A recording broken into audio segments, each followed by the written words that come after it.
Vegas projecting LSU to win how many games? Oh, it's locked on LSU. Here we go.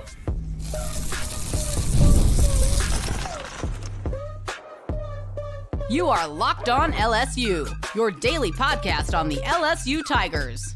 Part of the Locked On Podcast Network, your team every day. Okay, let's get it. It is Locked On LSU, your team every day. I'm your host, Matt Moscona. Thanks so much for making us your first listen. We are free, available wherever you get podcasts, of course, on YouTube as well. So please subscribe. As always, one of the fastest ways to help us grow is by leaving your comments below. So thank you for that. Odds makers over at Circa in Las Vegas have updated college football projected win totals now that spring football and the spring portal window are done. Pretty logical time to do it, right? You have your initial line after the season, and then through different iterations, injuries could move lines. So this is a natural time to update it. And there were some notable things, probably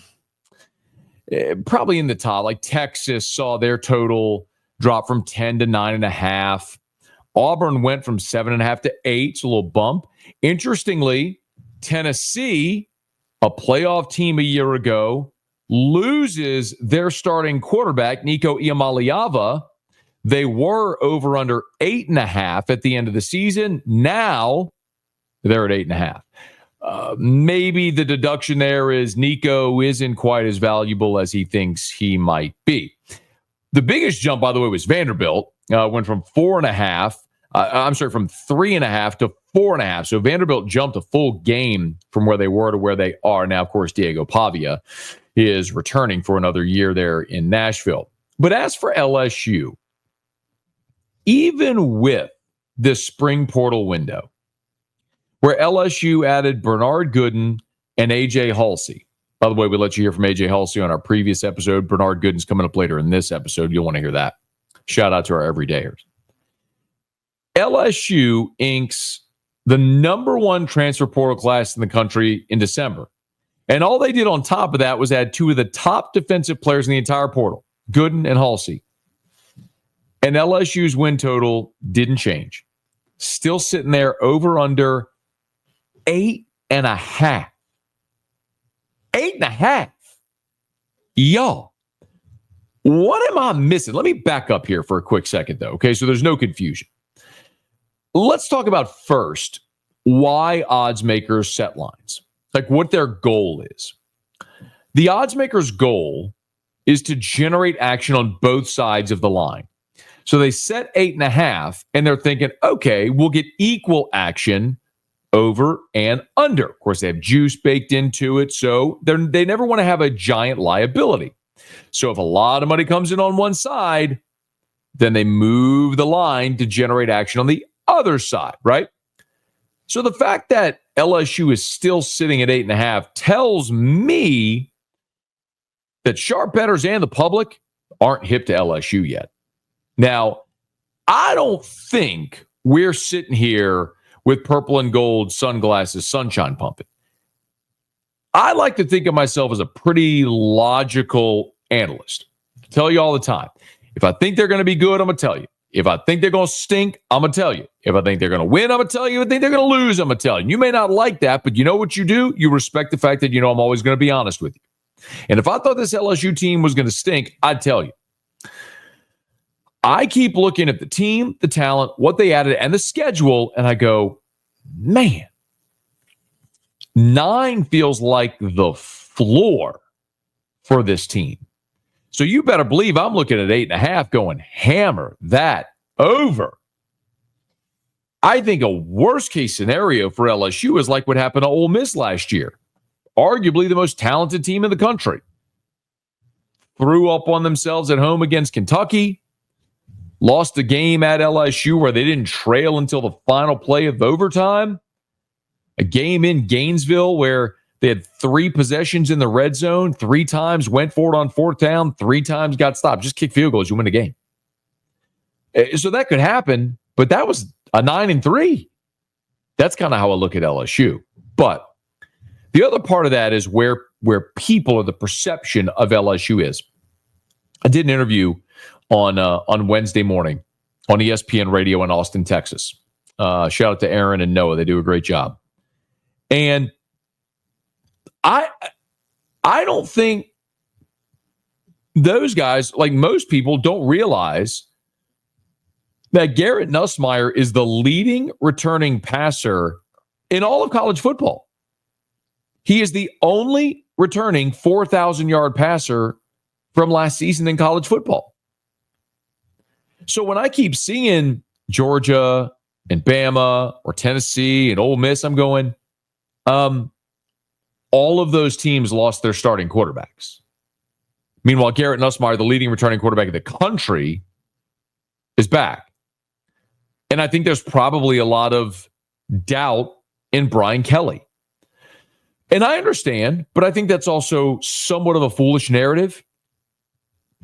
Just nationally, as we've come to know, Brian Kelly rubs a lot of people wrong. He's been great to us. I didn't have really a preconceived notion about him before he showed up to Baton Rouge, but most every interaction I've had with him has been pleasant, respectful. I have no problem with him. But I can look at the 3 years in Baton Rouge, and people might have expected much more by this point. And, you know, it's interesting because Ed Ogeron did an interview on 1010XL in Jacksonville on Wednesday, and he talked about Nick Saban in year 3 and Les Miles in year 3, and he, Ed Ogeron, in year 3 winning championships. What he omitted, though, or what he got wrong, was Nick Saban won a championship in his 4th year, not his 3rd. And it was Nick Saban who inherited the worst situation of those 3. Remember, when Nick Saban got hired, Jerry DiNardo had a 4-7 season, then a 3-8 season in 98-99. Got fired. Ed Ogeron came in. Or excuse me, Nick Saban came in. And then Nick Saban won a championship by year 4.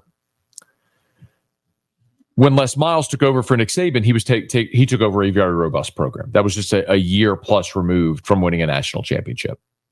And when Ed Ogeron took over for Les Miles, one of the biggest misconceptions is that Les had run the program into the ground. It's just not true. The 2016 LSU roster, when Ed became the interim, was an NFL roster. I mean, just look at that defense where you had Arden Key and Devon Gottschall, Kendall Beckwith, Duke Riley, Deion Jones, Tre'Davious White, Dante Jackson, Jamal Adams.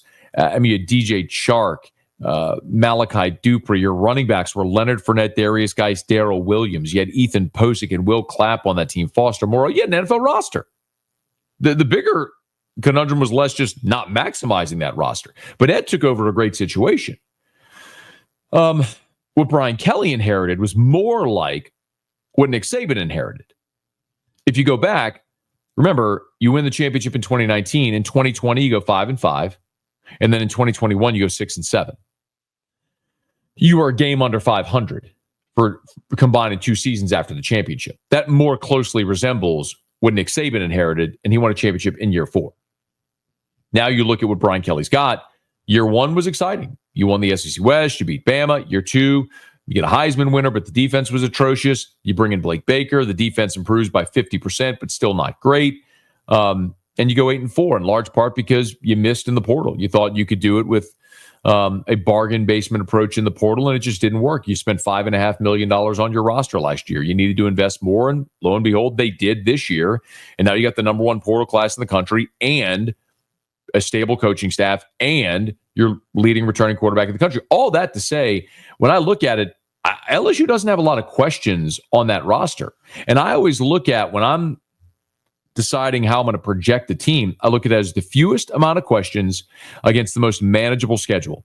And nothing's ever easy in the SEC, but when I look at LSU's schedule, there's a couple of benefits. Number 1, at no point in the schedule do you play back-to-back road conference games. It is very difficult to win back-to-back road conference games in the SEC. For example, last year, LSU played back-to-back road conference games one time.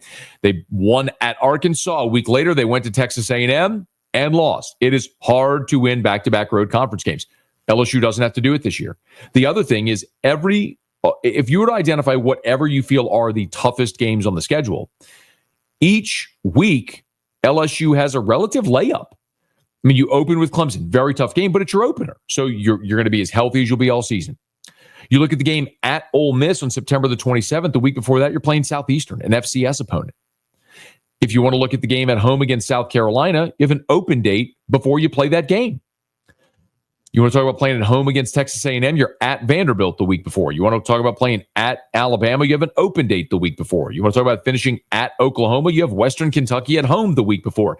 So you avoid back-to-back road conference games, and the week before all of your toughest games, you have either a layup or an open date.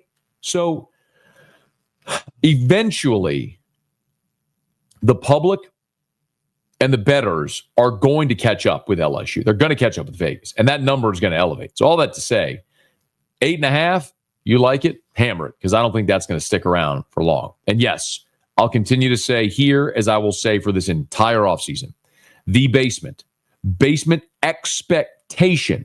Things, you could have injuries, things could always go wrong. But the basement expectation for LSU, considering the investment in this roster in 2025, is to go 10-2 and be in the college football playoff. Anything short of that is a massive failure, and then you're going to have a real conversation about if Brian Kelly can ever get you over the hump. This is a make or break. This is an all-in year. They got to do it. I think they can. All right, it's Locked On LSU, your team every day.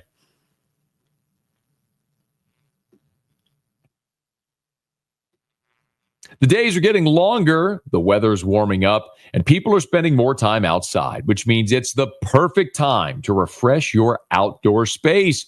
Whether you're working with a big backyard or a small balcony, WayFair has everything you need to make it feel more like you. WayFair's massive selection of outdoor essentials makes it easy to transform any space into your ideal summer setup. From comfy conversion sets to sleek design and dining tables and outdoor decor, they've got it all. And at prices that fit your budget. You can graduate to a new patio dining and set some string lights from WayFair to help you extend your outdoor space. If you love mixing styles that they offer, WayFair makes it super easy to find pieces that match your vibe without spending a fortune. And the delivery is hassle-free and free, even for the big stuff. So shop a huge selection of outdoor furniture online. This summer, get outside with WayFair. Head to wayfair.com right now. That's WayFair.com. WayFair. Every style, every home. Well, I do like LSU to go over 8.5. But one of the biggest pendulum swinging games will be the season opener against Clemson at Memorial Stadium on August the 30th. And yes, we now know that game will be played on August the 30th. But Matt, it's been scheduled for August 30th. I know. But think about what's happened the last 3 years for LSU in that opener. 2 games against Florida State, and then 1 game against Southern Cal in the last 3 years. All of them got moved to Sunday. And there was a lot to like about Sunday because you were the only college football game on the entire schedule. So you had the entire football-loving world's attention all on your game for that entire Sunday of opening weekend. That's great. What's not great is losing that game with all the attention and then having to turn around on a short week. So remember, each of the last 3 years, LSU has turned around after playing on a Sunday and played a home game 6 days later against an FCS opponent. Southern, Grambling, Nichols, each of the last 3 years in week 2 on a short week. Well, LSU doesn't have to worry about that this year because we have learned now that Clemson, LSU will be a night game, prime time, under the lights at Memorial Stadium in Clemson, South Carolina on ABC, and I love that. And I love it because ABC had 3 options. You had Tennessee against Syracuse in Atlanta, Alabama at Florida State, Doak Campbell. I mean, that could have been a really tasty matchup as well. And then you have LSU at Clemson. So when you look at that opening weekend, it's going to be an awesome, awesome day. Texas is at Ohio State. That's big noon kickoff. Bama at Florida State on ABC at 2:30. LSU at Clemson on ABC at 6:30 p.m. Central Time. So while you love the standalone attention, I love also that you're going to get the full week now after a week of travel before you bring Louisiana Tech in. Because I don't think that's a game you want to play on a short week, albeit at home. But you play Clemson on Saturday night. You'll come home a week later on Saturday. You welcome in Louisiana Tech. As we talked about, Clemson is a 2.5-point favorite in that game in the early line for LSU and Clemson. That's probably right. Clemson returns Cade Klubnik. They were a playoff team a year ago. There's a lot to like about this Clemson team. They are at home. They'll have a great home field advantage. Dabo has won a couple of national championships. So all the reasons why, if the tables were turned, we would like LSU in the game. I understand why Clemson is favored. But it is interesting to say and to show and to see that this is a Clemson team that, remember, last year was not awesome. They got throttled by Georgia in their season opener. And they quite honestly were scuffling along a little bit and then kind of got a miracle. Remember, they got blown out by Louisville at home. They lost to South Carolina. They were a 9-3 football team, and they got an absolute gift when Miami went and threw up on itself at Syracuse, which opened the door for Clemson to get into the ACC championship game. And then they rallied and they beat SMU 34-31. So, or I guess they held on to beat SMU 34-31. So Clemson got up 21-0 early in that ball game, and then SMU rallied. But all that to say, if Miami doesn't, pee down its leg in that game against Syracuse, then Miami's in the ACC championship game, and Clemson's 9-3 and playing in a mediocre bowl. And we're not talking about Clemson as a team that was in the college football playoff a year ago. So that would happen that way. But it wasn't like they controlled their own destiny with how it all transpired. In any event, I think Clemson's good and probably should be favored in this ball game, but there's a lot of reasons to like LSU as well. Now, we did also talk with Verge Osbury earlier in the week, and shout out to our everydayers. If you've been here every day, you heard our convo with Verge Osbury. But, one of the things Verge disclosed, and if you're not familiar, Verge is the executive deputy AD who, part of his responsibilities, he's in charge of football scheduling for LSU. One of the things that Verge told us is that they are considering playing week 0. And in the future, potentially moving those marquee games like to week 2 and playing more of an easier game in week 1. And I understand fully. There's a lot of people who are going to say, to be the best, you got to beat the best, go on and play it. I am never going to toe that line.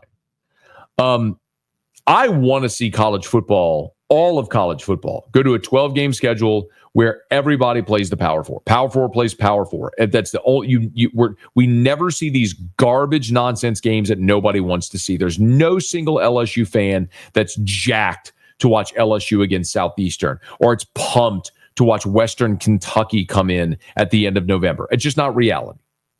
And so, well, you got to have those games. No, you don't. Go look up LSU's schedules from the 80s. Go look up like 1988 LSU football schedule. The 1988 LSU football schedule is just insane. Their non-conference games were Texas A&M, Ohio State, and Miami of Florida. They also played Tulane and then Syracuse in the bowl game. Tulane, of course, was I guess at that time, still a rivalry, but Texas A&M at Ohio State and Miami of Florida. Those were your non-conference games. Don't tell me you have to. It's a new iteration in college football of all these garbage games. It's nothing but a money grab. So don't tell me you have to play it. What you have to have is all of college football agree to play the same schedule so there's equity. What you're never going to do is intentionally or voluntarily make your schedule more difficult than what everybody else is playing. Why would you cut off your nose to spite your face? So what you need is that uniformity of scheduling. And I think we will get there. But until that happens, there's no sense in challenging yourself in a way that other teams aren't challenging themselves if the committee's not going to reward you for it. And losing those games are going to hurt you. So, like, for example, if LSU loses to Clemson and then goes 6-2 in the conference, they're 9-3, they're out of the playoff. You would have been better off playing Wake Forest, blowing the doors off of Wake Forest, going 6-2 in the league, go 10-2 overall, and you're in the college football playoff. So, all that to say, yes, play week 0. Yes, play a body bag game in week 1, and then your tough game in week 2 moving forward. If we're going to stay with the same format where there is no uniformity across schedules. If we get to the point, and hopefully we do, where we have uniformity in scheduling, then yeah, man, go play 12 awesome games that people want to see. Have a real playoff and decide to champion the way that every other sports league in the history of mankind has decided to champion. In the meantime, play Clemson at 6:30 at night in Death Valley. The fake Death Valley, Memorial Stadium. See if you win that game. But I also respect LSU playing Houston next year and a home and home with SMU because you're satisfying the Power 4 component of the SEC scheduling and you're giving yourself really winnable games. So I'm here for it. 100 years from now, when fans go to Tiger Stadium or whatever version of LSU's football stadium is standing and they see championship flags, they're not going to say, I wonder, yeah, that looks great, but who did LSU play in the non-conference in 1958? No clue, don't care. What I know is LSU won a national championship in 1958, and that's going to hold up forever. So get back to it. All right, it's Locked on LSU, your team every day.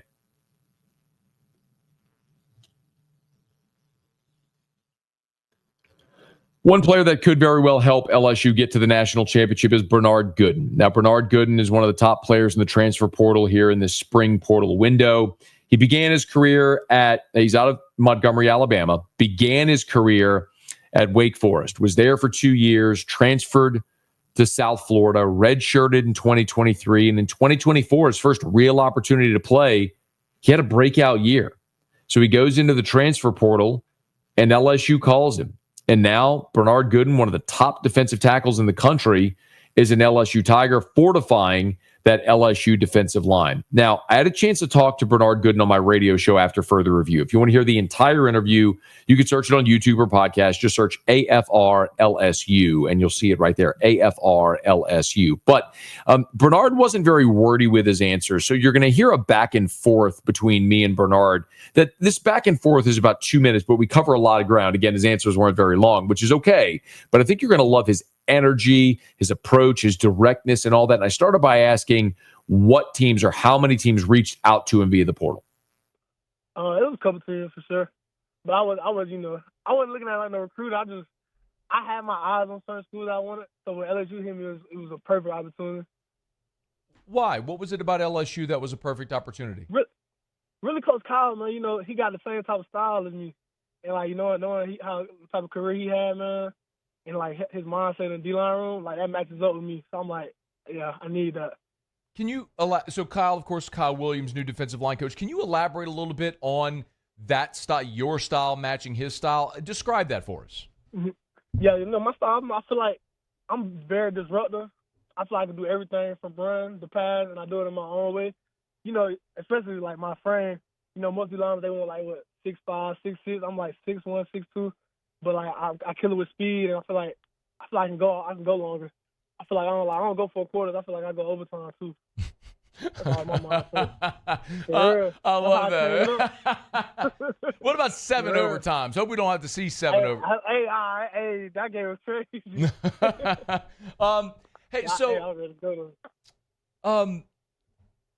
Is there someone? So you say you're 6'1". How much do you weigh? I'm 270. So 6'1", 270.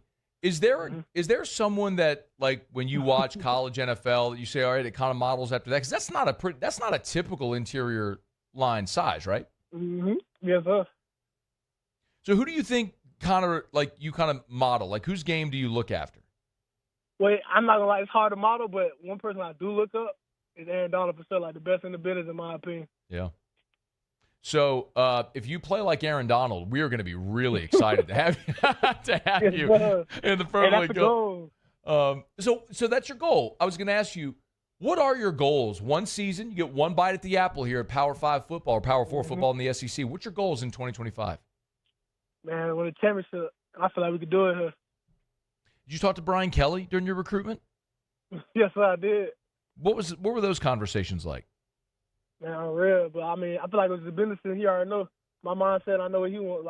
So what else could we talk about? We know what we want at the end of the day. Bernard, it is a really interesting paradigm shift between what LSU was at defensive line under Bo Davis for just a year and what they're going to be under Kyle Williams. Bo Davis wanted big, space-eating interior linemen. Kyle Williams wants fast, athletic interior players that can wreak havoc, get sacks and TFLs, and force pressure up the gut. That's how Kyle Williams played. That's how he's going to teach these guys to play. That's the model Bernard Gooden is. Just look at the contrast of the two portal defensive linemen. When Bo Davis was here, he added Sadir Mitchell from Texas, who's 360 pounds. Kyle Williams comes in. They add Bernard Gooden. He's 270. It's like 100 pounds less than the guy Bo Davis added. Oh, big contrast in style of play and what you're looking for on that defensive line. But Gooden's someone that fits the mold of what Blake Baker's defense will do. What Kyle Williams wants at defensive tackle could very well be a big-time piece on that defense as LSU tries to get back to the elite-level defense that can maybe propel this team toward a playoff run. Okay, that'll do it for us here in today's episode of Locked On LSU, your team every day. Thanks for making us your first listen every day. Now for your second listen, how about you go check out the Portal Show? Brian Smith has the latest rumors, portal entries, and signings.